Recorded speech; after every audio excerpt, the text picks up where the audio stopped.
rimwe na rimwe abantu babeshya bashaka guhisha amakosa cyangwa ibindi bikorwa bibi, bakifuza kubona inyungu runaka, cyane cyane amafaranga. Hari ibintu bitandatu Uwiteka Imana yanga. Ibyo bitandatu Imana yanga ni ibihe? Ni ibinyoma, ni amagambo azana amakimbirane. Hari igihe usanga mu rugo amakimbirane yabaye menshi, ariko ugasanga umuntu adashaka kuva ku izima. Umuntu wese agomba kwitekerezaho, kuko tugomba kubaka ubuzima bw'amahoro, tukubaka ubuzima bw'ukuri, tukubaka n'ubuzima buganisha ku muco.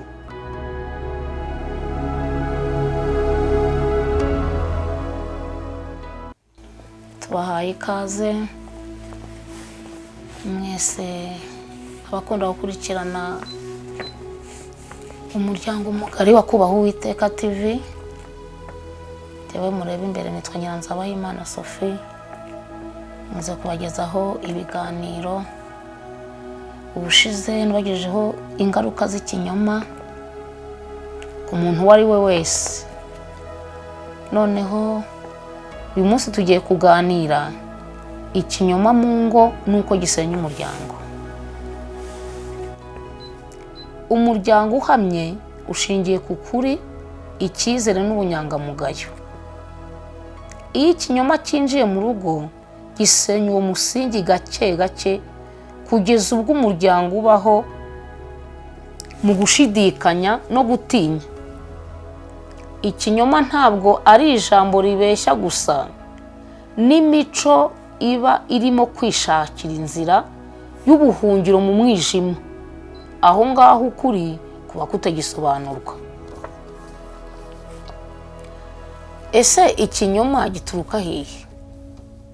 Ikinyoma gituruka mu kwirengera amakosa, gushaka kwisobanura no kugaragara neza mu maso y'abandi.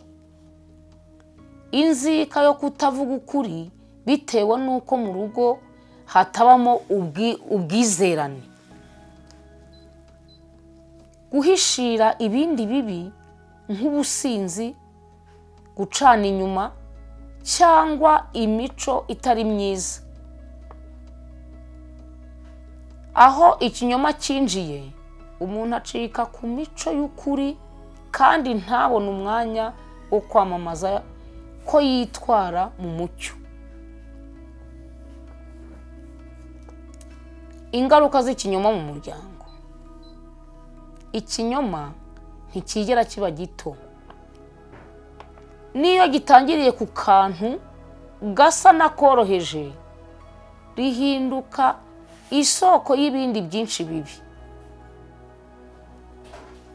Ikinyoma ni kibi, gisenya icyizere, kandi iyo icyo cyizere kitakiriho, nta mibanire ishobora gukomera iba ihari. Ikinyoma kizana amakimbirane y'imbere mu rugo, kikagabanya umutekano w'abana kuko babona urugero rutari rwiza. Ikinyoma cyica itumanaho ryiza, kigatuma buri wese yifata mu bwigunge.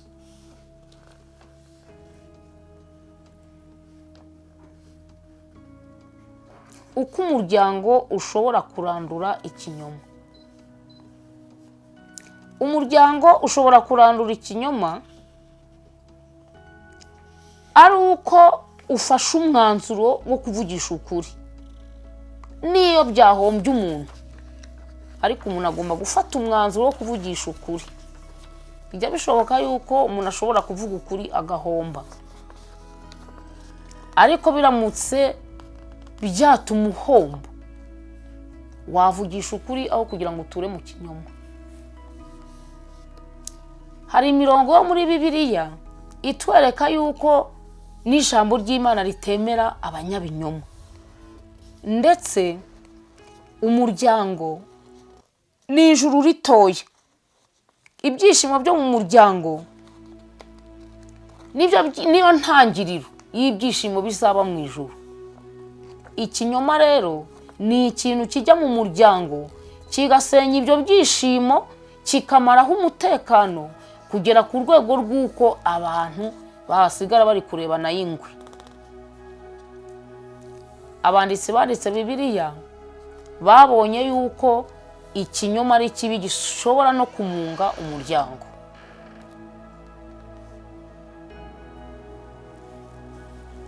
Umunwa w'ibinyoma utera isoni Uwiteka, ariko abakora mu kuri ubagirira imbabazi. Ayo ni amagambo dusoma mu Migani ibice 12 umurongo wa 22.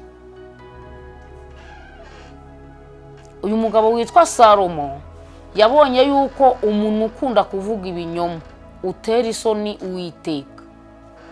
Uwiteka areba uwo munwa akagira isoni. Ariko abakora mu kuri abagirira imbabazi. Ariko abantu bakoresha ukuri Uwiteka abagirira imbabazi. Uyu murongo ugaragaza yuko Imana yanga ikinyoma mu rwego rwo hejuru.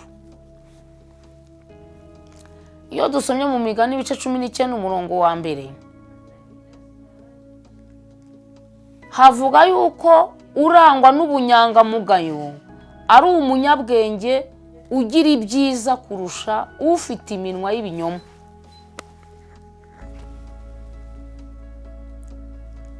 Aya magambo ashimangira ko kubaho mu kuri ari byo byiza kuruta kubaho mu binyoma. Iyo turebye mu Efeso ibice 4 umurongo wa 25, haranditse ngo nuko rero muve mu binyoma, buri wese avugana ukuri na mugenzi we. Aha ngaha bishaka kuvuga ko umugabo agomba kuva mu kinyoma akavugana n'umugore we mu kuri, n'umugore agomba kuva mu binyoma akavugana n'umugabo we mu kuri, bityo bagatoza abo bana. Iri jambo ry'Imana ritwereka yuko umuco wo kubwizanya ukuri mu muryango ukwiriye kwitonderwa. Iyo dusomye mu Bakolosayi ibice 3 umurongo waho wa 9, haravuga ngo ntimuhererane ibinyoma kuko mwambuye kamere ya kera. Ntimukomeze guhererana ibinyoma kuko mwambuye kamere ya kera. Iri jambo riributsa ko kubeshya bidakwiriye umuntu ushaka kubaho mu mico.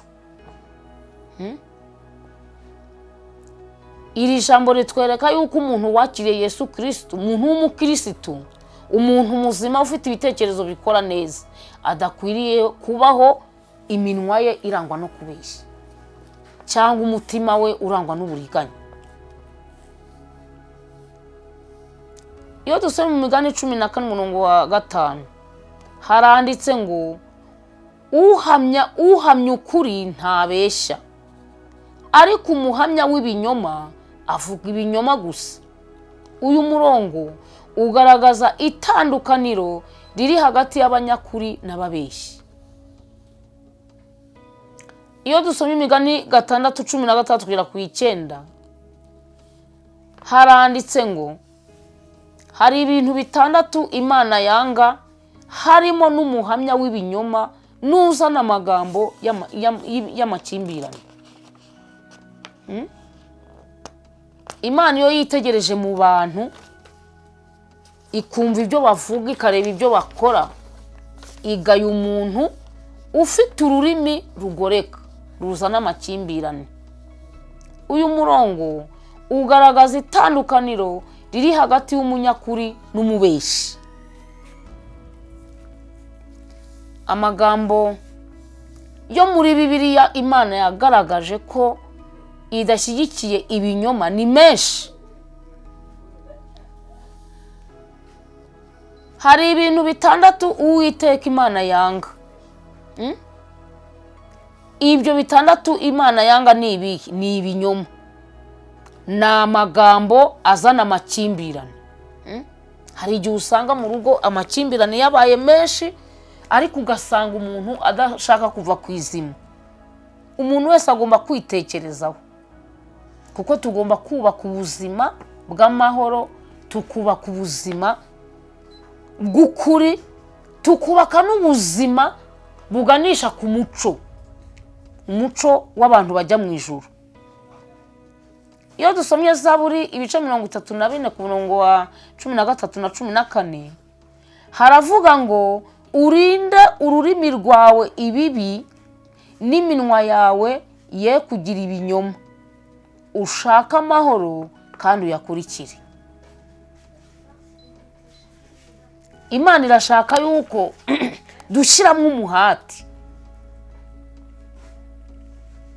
tukajya kwiga, tukiga ukuri, tukivanamo ibinyoma, kubera ko ikinyoma ntabwo kizana amahoro, ahubwo ikinyoma ni mugenzi wa Sekibi. Sekibi niwe se w'ibinyoma, kandi ibinyoma bye ni byinshi. Bibiliya yerekana yuko abantu babeshya ari abakozi ba Sekibi, ari abakozi ba Shitani.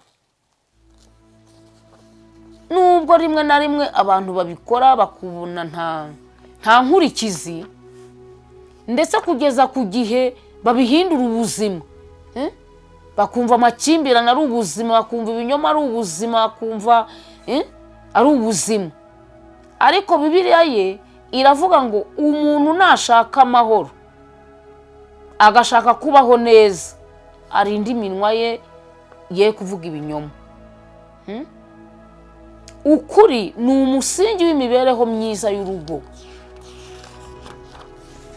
kandi iyo turi kuvuga ukuri tuba dutoza n'adukomokaho kuzagendera muri uwo muco wo kwitondera ijambo ry'Imana, wo kwitondera imibereho ndetse n'imibanire y'abantu. Hari impamvu nyinshi zituma ibinyoma bigaragara mu rugo. Rimwe na rimwe ni ugutinya ibihano cyangwa kunengwa, gutakaza icyubahiro ku muntu akumva atabikeneye, akavuga ati aho kugira ngo icyubahiro cyanjye nkitakaze imbere y'umuntu, ndemera kubeshya. Kandi ntekereza yuko uyu muntu ukora bino kugira ngo yirengere ni umuntu udashaka no kubivamo. Rimwe na rimwe abantu babeshya bashaka guhisha amakosa cyangwa ibindi bikorwa bibi, bakifuza kubona inyungu runaka, cyane cyane amafaranga. Kutabwizanya ukuri mu mibanire, mu mishinga cyangwa mu mutungo.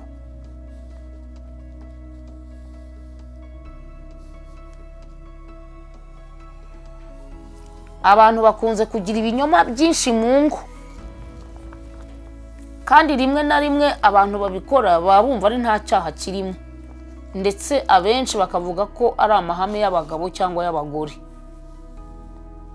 Umugabo cyangwa umugore ubeshya ku mutungo cyangwa ku mishahara, kubeshya ku bijyanye n'aho umuntu yagiye cyangwa ibyo yakoze.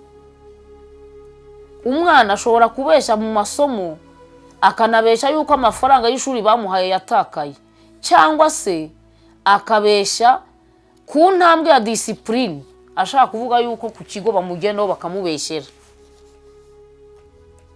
Icyo gihe umuntu ufite iyi mico, iyo ayifite ari umwana, akumva abeshyera abarimu, akabeshyera abayobozi bamuyobora, iyo ngeso irakura akazabeshya no mu rugo rwe, bityo bikazahinduka karande yo kubeshya.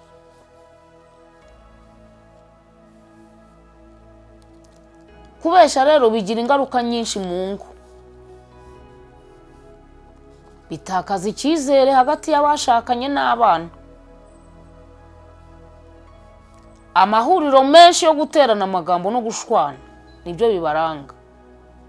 Uburangare mu gufata ibyemezo by'urugo kubera amakuru atariyo, ndetse urugo rurasenyuka kubera ko ikintu cyose cyubakiye ku kinyoma ntabwo kijya kiramba.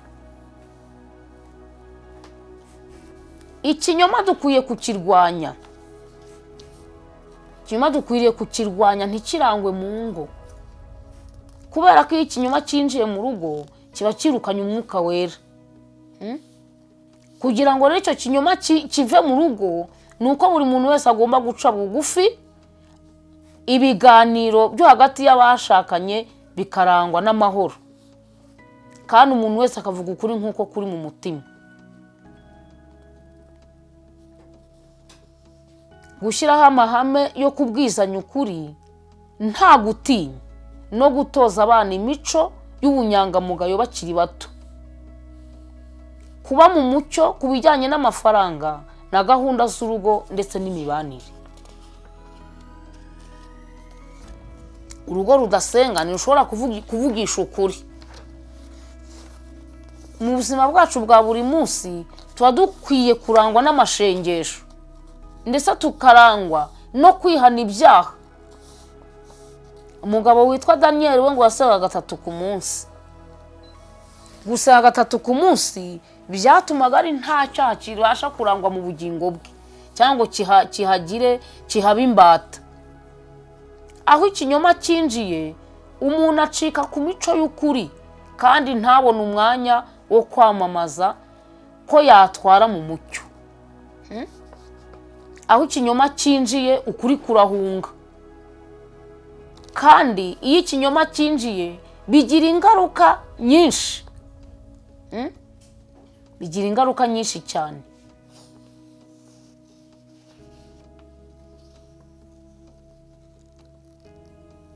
Dukwiye rero kwivana mu buzima bw'ikinyoma. Abanyumva bari kure, abanyumva bari hafi, abari bafite ingo zirimo amakimbirane, ababeshyaga, umenye neza yuko muri kwica umuryango, muri kwica abana, muri kwica ejo h'abana heza. Abana bazakura bumva ari bwo buzima, bazakura bumva imirwano ari ubuzima. Abakobwa bazavuga yuko abagabo nibashaka abagabo ari izo nduru. Abasore bo batinya no kuzana abagore kuko bavuga bati n'abazubatse ntacyo bimaze. Urumva ko urugo rurimo ikinyoma ruhora mu mirwano, rusenya urugo, rugasenya n'imitima ya benshi. Tugomba kwitoza no kuvugisha ukuri mu buzima bwacu bwose.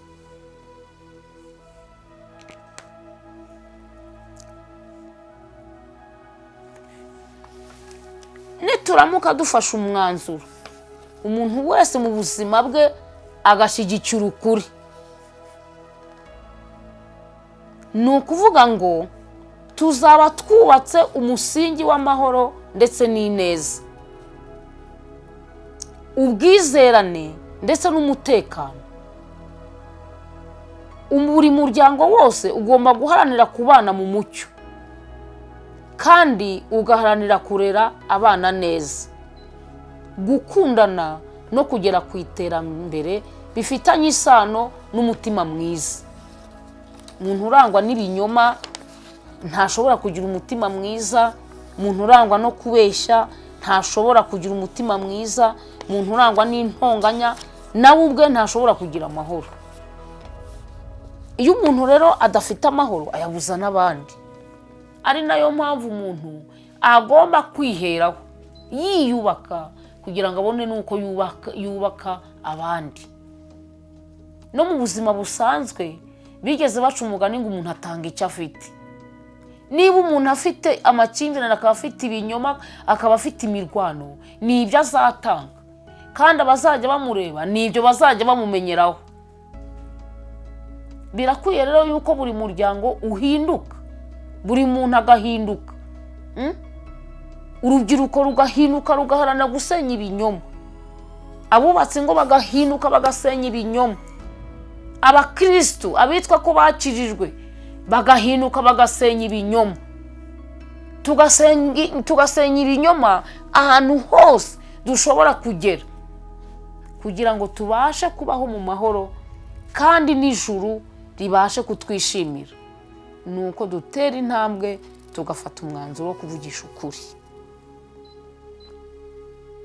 Waba rero wagenderaga mu kinyoma, waba rero wibwiraga yuko kubeshya ntacyo bitwaye, waba rero wibwiraga yuko gutongana mu rugo bikuzanira icyubahiro, waba rero wibwiraga yuko kubeshya bikuzanira inyungu. Izo nyungu urazibona none, ariko hari igihe kizagera Uwiteka agushyirishe mu rubanza. Inama naguha ni uko wareka ibinyoma ugakurikira inzira ya Yesu. Nimwakire ijambo ry'Imana.